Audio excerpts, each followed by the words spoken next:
Bonjour à tous. C'est avec beaucoup de fierté que j'ai accepté le rôle de vice-président des operations hockey avec les Canadiens de Montréal, la plus grande franchise dans la histoire du hockey, avec le but de ramener la Coupe Stanley à Montréal. Merci, Jeff Molson, pour ses confiances. I hope that was okay. I am learning, and be patient with me, but I will try to learn, okay? Thank you to Jeff Molson for trusting me with this opportunity. Working for the Montreal Canadiens is a dream for anybody in hockey, and is a position I will not take lightly and look forward to. And thank you for everybody for welcoming me. It's only been a couple days, but I went to Laval the other day and saw the American League team, and everybody's so welcoming, and last night at the game. So thank you to everybody. Thank you also to my family for their support in this move and always being by my side. So with that, I open it to you guys. On va maintenant commencer la période de questions. Pour être juste envers tout le monde, on vous demande s'il vous plaît de vous limiter à une question par journaliste pour commencer. So in order to be fair with everyone, please limit yourself to one question per reporter. Martin McGuire, première question. Good morning, Jeff. Morning. Simple one to start. Why Montreal? Why this opportunity was the right fit for your career plan? Right. Well, first of all, it's the Montreal Canadiens, number one. It's Original Six. It's the city of Montreal. It's the history here of this franchise. Excites me. With my background, it seems to be a path I've somehow found myself on with the Original Six.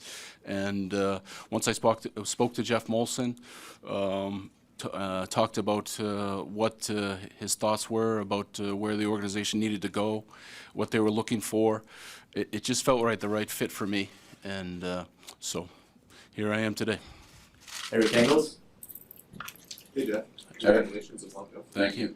When you spoke to Jeff Molson, he said there's a specific direction you need to go in. What is that direction? What's your vision? Well, I'll say this. The team's obviously had a tough start to the season. You know, I recognize that, and Jeff and I in our conversation, we went through that. But you know, I think it'll evolve over time. There's obviously things that have to happen here. I would say that if you look at some of the teams I've been around and been part of, we want to be fast and skilled. We need probably to work on our player development here. I'd like to add to analytics. There's a lot of different things I'd like to do. It's my third day here, so I'd ask you to give me a little time on that, how that plays out.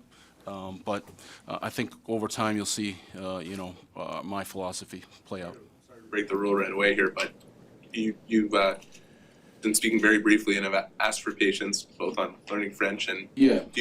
You also went with the Rangers, asked for patience with the fans when you guys set off on a rebuild. Yeah. Is that a type of communication you feel perhaps needs to go out to this fan base, given what you saw last night at the Bell Center with the jersey getting thrown on? Yeah.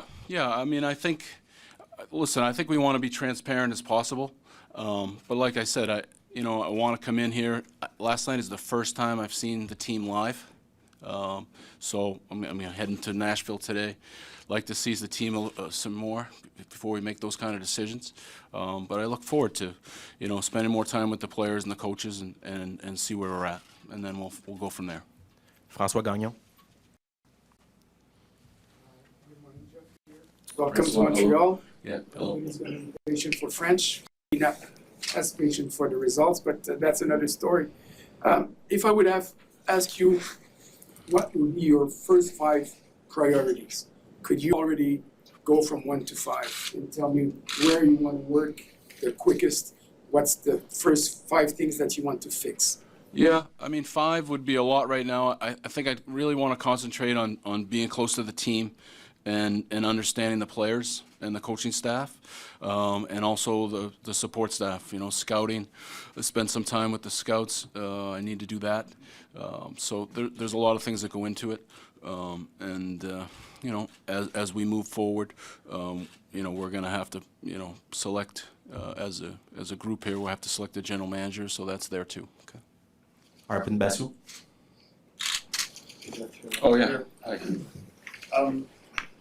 Couple of things you mentioned, I just was wondering if you could expand on improving player development. What does that look like to you? And adding to the analytics staff, what importance do you place on that, and how do you see that happening? Do you foresee a department in that area, or how do you see that? Yeah, I think starting with the analytics, I would like to, you know, I think we need to build that out better, to modernize it. I do believe in analytics, and I think that the way the game has gone, I think it's a big piece of information that you need to have, and so I would like to build out a staff that way. And Player development and how you yeah, player development, I think that they have a couple gentlemen in place that are doing a good job. I think that we need more. You know, the way the game has gone, the way these kids are, they need help in a lot of ways, you know, as soon as we draft them or sign them. So I'd like to build that out a little better too. Alexandre Gascon. Hi, Jeff. Hello. Welcome to Montreal. Jeff Molson said the next GM will have the skill set that will complete what you bring to the table. So what would be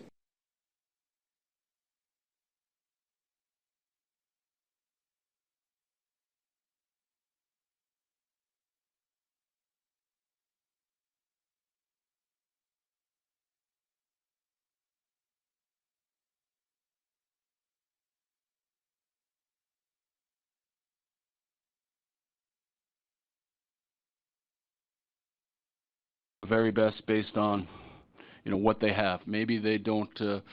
Maybe it's a person that doesn't have a ton of experience as a general manager, but what else do they have that they could bring to the table? How else they help us look at different scenarios? So we're going to look for somebody with maybe a little outside the box that can help us move forward and maybe complement me.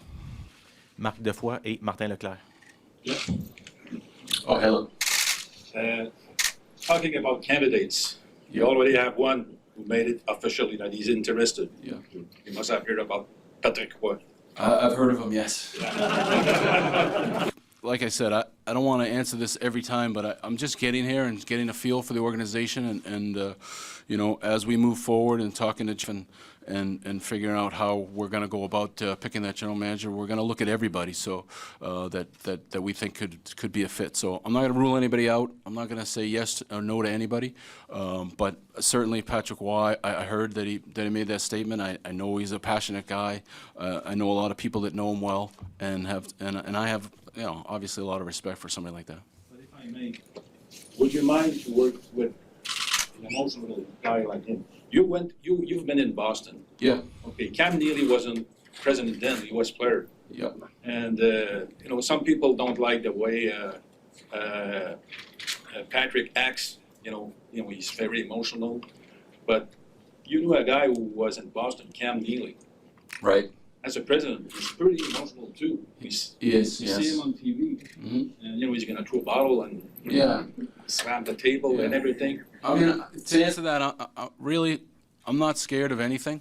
You know, I think that we want to hire the best person that can help us win, that has some ideas and can, you know, like I said, complement, you know, my skill set as much as possible. Martin. Jeff? Yes. Hello. Welcome to Montreal.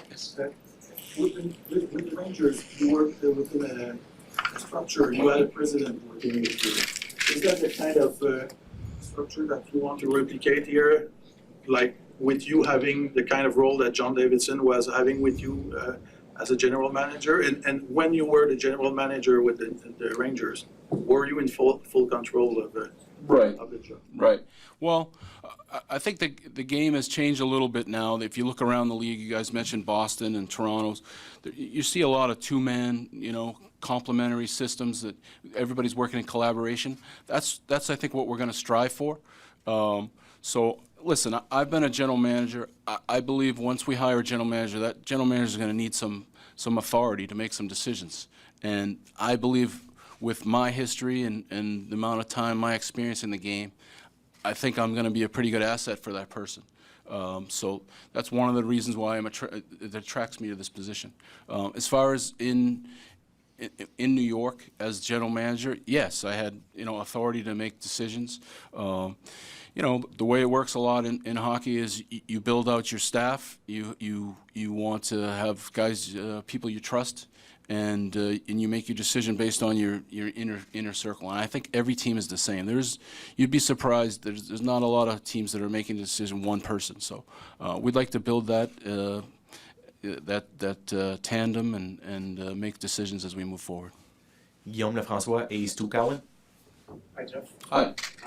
So from your time in Boston and New York, what emphasis would you put on local players from the area, and what's your read on the importance that this has here in this market? Yeah, well, I mean, obviously this is a unique market, and I certainly understand the need for to look at local players, and if you look at my history in Boston, we've always had guys locally. In New York, we're lucky to get Adam Fox. He's from there, so it's something that I definitely think is important, and in this market for sure, I understand the importance. Stu? Jeff, welcome to Montreal, congratulations. You grew up in Massachusetts, I imagine as a Bruins fan, and correct me if you're... Oh, that's correct. Yeah. What do the Canadiens as a franchise mean to you? Maybe what's your earliest memory of the Canadiens? And going back to your childhood, in a way, does it seem a little strange maybe sitting here today with the Canadiens pin on your card? Yes and yes. Being from Boston, of course, the Canadiens broke my heart a lot of times. That's my first memories. Like 1979 probably sticks out as the first one where, things were thrown in my house, with the too many men on the ice. So I go back, as far as coming into the game and traveling and being a part of the Bruins organization, coming up here and seeing all the great players around and the history and just everything that coming to a game in Montreal was special, and you could feel that right away, and who wouldn't want to be a part of that? So Marc-André Perrault. did I miss a third part? It's quick, I was going to say, what's your best quality as a hockey executive? Well, I think probably knowing people and players. I think that's probably it. I think that I have a good feel for players, and I have a good feel for people. Marc-André Perrault et Jonathan Bernier. Hi, Mr. Clark. Yeah, hello. I just want to be specific on one thing before. Did you say that you will actually talk to Patrick Roy? I said I will. Listen, we're gonna. I do not have a group yet that we have chosen to talk to. Jeff Molson and I will talk more as we go along about the group, and then we'll go from there. But I don't want to commit to anybody. I don't want to say no to anybody. So people can keep calling me if they like. Okay. Yeah. Yeah. It's okay. You were here last night. You saw that jersey thrown on the ice, and it's a passionate market. If you could speak directly to the fans, what would be the message to them right now? Well, listen, you never want to see that happen. I think it's obviously disappointing to see someone throw their jersey on the ice, but something that's out of our control.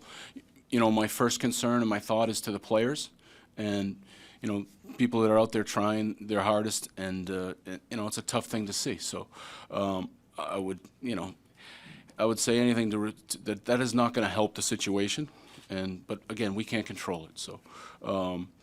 So as far as where the team's at, obviously it's been a difficult time, right? We all can see that. Anybody in hockey can see that it's almost been a perfect storm against Montreal with all the injuries and everything that's gone bad, and now you have COVID, and it just seems like it's adding up on them. It hasn't started off great. I would say that if walking into this building, you can tell that the energy is a little down, the attitude is a little bit, it hasn't gone great, and you can feel that when you walk in the building. So if I hope that I can bring some energy and some positive way of thinking that we can turn this around and move forward. So that's one of my short-term goals is to try to talk to all these players and understand what's going on, and so we can move forward. But listen, they've won 6 games in 25, so I understand the frustration. But the players are feeling it. I can tell you that just from being here for 2 days. Jonathan? Yeah. Hello, welcome to Montreal. I still try to understand the organizational chart of this team with you and the GM. You said you're going to be involved in the GM selection, so are you going to be his boss? Yeah, so like I said, I've been a general manager, and for me, I think it was important when I met with Jeff Molson that the general manager has a direct line to Jeff Molson that can make decisions. My role is to use all my experience to help that person and to help make this team better again and start winning. And that's how I look at it. Anybody that knows me, I don't have a huge ego. I'm not worried about titles. I've never been worried about that. I just want to help. I want to be a hockey decision guy, and I think I can really help this team move forward. Let's say in 3 or 4 years things don't go well. Yeah. Will you have the power to fire the GM, or it's going to be Jeff Molson decision? Yeah, well, I mean, I've never been really, I don't think I've been in an organization where you made a decision like that wasn't at the ownership level too, right? So, for sure, listen, I'm not going to think about if it goes bad. I'm going to think about how it's going to go good. Okay, so we'll go that way. John Lou? 5-year contract or? Well, it's a multi-year deal. I'll say that. That's all I'll say. John? Okay. Hi, Jeff, over here. Yeah, John. Montreal. Congratulations on. Can you just describe the process that you went through that led to the decision to start a rebuild in New York, and how it was communicated, and how you might apply that to Montreal should you come to that conclusion once you've made a full assessment of the state of the organization? Yeah. It got to the point in New York where we had some really good teams, and we made it to the finals. We went to some conference finals, but based on where we were at, and our team was good but not great, we had internal meetings and decided that was the way to go, and that was right to the ownership level, and we decided that it was the right thing to do to tell our fans exactly what we're going to do. And basically we wrote the letter, and the rest is a little bit of a history that we traded a lot of players, a lot of good players away, and here it is. I guess 3 or 4 years since the letter. So the rest, I guess you could probably figure out. But that was the process. We met, we discussed it, we decided to do it, and we were pretty open and transparent with the fans. So as far as bringing it here, if that's what we decide, we'll be pretty transparent. Yeah. Pat Hickey? Just wondering, just on the organizational chart. Yep. You're the executive vice president, the general manager. Jeff Molson says the general manager is going to make the decisions. Yeah.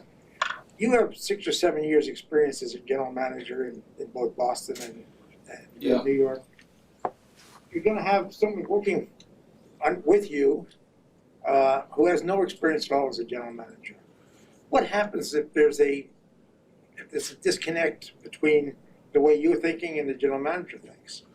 Yeah, well, listen, I would encourage somebody with different views, and I would go in wide-eyed to understand that person might think differently, and that's better. I think that everyone doesn't agree with Jeff Gorton.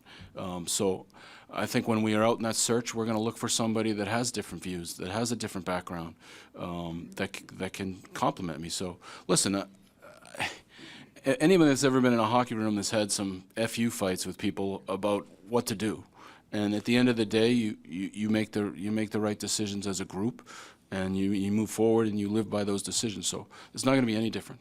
Marc-Antoine Godin. The individual makes the wrong decision. Well, I mean, let's hope that doesn't happen, right? You know, again, this is my press conference. I'm just getting here. You know, I'm thinking positively that we're going to make good decisions and we're going to move this team in the right direction. So we'll let you guys decide if it's a good decision or not. Marc-Antoine Godin et François-David Rouleau. Hello, Jeff. Hi. I'm sure the final assessment still needs to be done, but you've had discussions with Jeff leading to today. So when you look at the overall team, with a team that has more 3+ year contracts that are in the books than any other team in the league, and where the team is in the standings, what's your general view of how to unclog that and trying to make this more of a flexible roster and a roster that can be improved? Because it seems as though, in terms of salaries, the team's just tied right now. Yeah. No, I think that I think as we move forward, there's definitely going to have to, you know, we're going to have to look at everything, and there's definitely contracts that are long term that we'll have to look at and discuss and figure out who's going to be here and who's going to be part of that going forward. Who those players are, you know, like I said, you know, tomorrow will be my second game with the team, so I still want to get a real feel for this team and moving forward, and the players, their personalities before before we decide what's going to really happen. Okay. François David. But I understand what you're saying about the cap. Yeah. Good morning, Jeff. Bienvenue. Nice effort in your opening lines. To clear the question, by will try to learn French, what does that mean? Is it to learn a few words or learn through the language? Well, I mean, I would like to. I would like to be as good as I can. My wife has bought me some lessons online that I'm starting, so I will do the best I can. That would be my pledge to you. I can't say that I will speak the language fluent because I don't know how good. 30 years ago, I wanted to be great at golf, and I still stink, right? So I will do my best. I will pledge that to you. I've been working hard on what I said today, and I had to read it, but I think I did okay. Hopefully, I can move forward and build off that. Okay. On va prendre 4 dernières questions. We'll take 4 more. We'll go with Patrick Friolet, Alexis Bélanger-Champagne, Éric Leblanc et Claude Guillet. Mr. Gorton, welcome to Montreal. You insisted on the fact that you want a GM that's going to be able to complement you. Considering your strengths as a hockey businessman, what do you feel would be the best skills to complete you as a team? That's a great question. I think I really want to, we want to focus on finding somebody that has just a different outlook on it. So listen, I've been in hockey my whole life. Maybe it could be an agent. It could be somebody that was just a player. It could be somebody, but somebody different than me. I wasn't a player. I wasn't an agent. It could be just a different background. So we're going to look at those things. I've read some of the names. I've heard some of the names. I've had some calls. But I want to reserve. We want to reserve judgment on that until we have a little more time to figure out who might be out there, and then we will find the best person. Okay. Alexis. Hi, Jeff. Hi. Montreal. You talked a little bit about player development earlier. Mm-hmm. Jeff Molson, in his press conference on Monday, mentioned the 45 draft picks over the last 3 years, a ton of prospects coming in. What's your philosophy regarding that? You mentioned just adding more staff, but what are you looking for in player development? What's the kind of things you want to offer to those prospects to help them grow? Yeah, no, I think that help them through, I think once we take them, it's important to be in contact with them. It's important to talk to them every day about their game and how they can get better, and nutrition, and anything we can offer them, the communication. Really, from the moment we draft them until they reach the NHL, I think we can do a better job. Every team can really do a better job of working with these kids and bringing them and turning them into men and eventually good pros. So it's really just the day-to-day, contact and keep those relationships, because these listen, it's a high pressure game. There's a lot that goes into this for these players, and we want to help them as much as we can get there as soon as they can. But I think that we could do a better job of supporting them and adding to that and having the right people in place for that. Éric Leblanc. Hi Jeff, nice to meet you. Since you got hired, you've been able to talk to a few people in the NHL, and their opinion is that because the experience that you have, the GM that you will hire will only have a small word to say on every decision. What is your reaction? Yeah, I mean, I would say no. I would say that we're going to bring a general manager that's going to have a say, and it's going to be the general manager. And being a general manager, I would not want to be a general manager unless I had the power of a general manager. So that would be my answer in the short to that. Claude Guillet. Hi, welcome. Knowing that you wanted a GM that might be outside of the box, you said might not have a ton of experience. You being a GM yourself, how can we expect that? Will you be the one still in touch with the other GM, considering that the next one might not have your type of experience? Will you still be in contact? How will those negotiations or any contact with other team, will you still be involved? Yeah, I mean, my answer to that is the general manager we hire is going to talk to general managers around the league. That's part of the job. Yeah, so for me, I would say that once we find somebody in place, my role, and for now, that's what I am doing, talking to general managers and holding down that.